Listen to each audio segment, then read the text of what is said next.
ఈ వీడియోలో బృహదీశ్వరాలయానికి సంబంధించిన గొప్ప చరిత్ర మరియు దాని రహస్యాలను తెలుసుకోండి.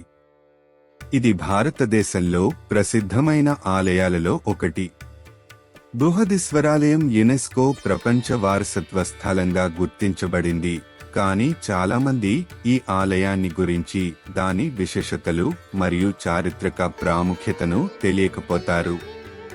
ఈ ఆలయం తమిళనాడులోని తంజావూర్లో ఉన్నది మరియు 11వ శతాబ్దంలో చోళ రాజు రాజరాజ ఐ నిర్మించారు. ఇది భారతీయ సంస్కృతి వారసత్వానికి ప్రతీకగా నిలుస్తుంది. ఈ ఆలయం కేవలం పవిత్రమైన పూజా స్థలం కాదు, ఇది కళ, శిల్పం మరియు ఇంజనీరింగ్ యొక్క అద్భుతం. దాని అద్భుతమైన శిల్పాలు, సంక్లిష్టమైన చెక్కుల పనులు మరియు విస్తృత నిర్మాణం ప్రాచీన భారతీయుల నైపుణ్యం మరియు కళాశక్తికి నిదర్శనాలు.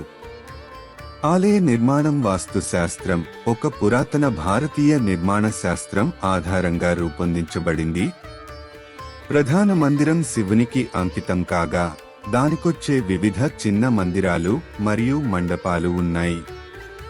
దీని గోడలపై కేవలం దేవతల లేదా హిందూ పురాణాలకు సంబంధించిన శిల్పాలు మాత్రమే కాకుండా, ఆ కాలపు ప్రజల జీవితాన్ని కూడా చిత్రించే నిశితమైన చెక్కు పనులు ఉన్నాయి.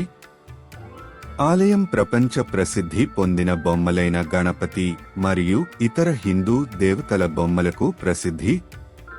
ఈ ఆలయ నిర్మాణం భారతీయుల ఆధ్యాత్మిక మరియు తాత్విక ఆలోచనలను ప్రతిబింబిస్తుంది. బృహదీశ్వరాలయం చోళ సామ్రాజ్యానికి చిహ్నంగా నిర్మించబడింది. అది ఆ సామ్రాజ్య శక్తి, సంపన్నతను ప్రతిబింబించడమే కాక, ఆ సామ్రాజ్య కళ, సాంస్కృతిక ప్రగతిని కూడా చూపిస్తుంది. ఆలయ నిర్మాణంలో ఒక అద్భుతమైన విషయం ఏమిటంటే, దీన్ని ఎటువంటి మాస్టర్ లేదా సిమెంట్ ఉపయోగించకుండా నిర్మించారు. భారీ రాయిలు చాలా ఖచ్చితంగా గీసి, ఒకదానితో ఒకటి ఉంచబడినవి.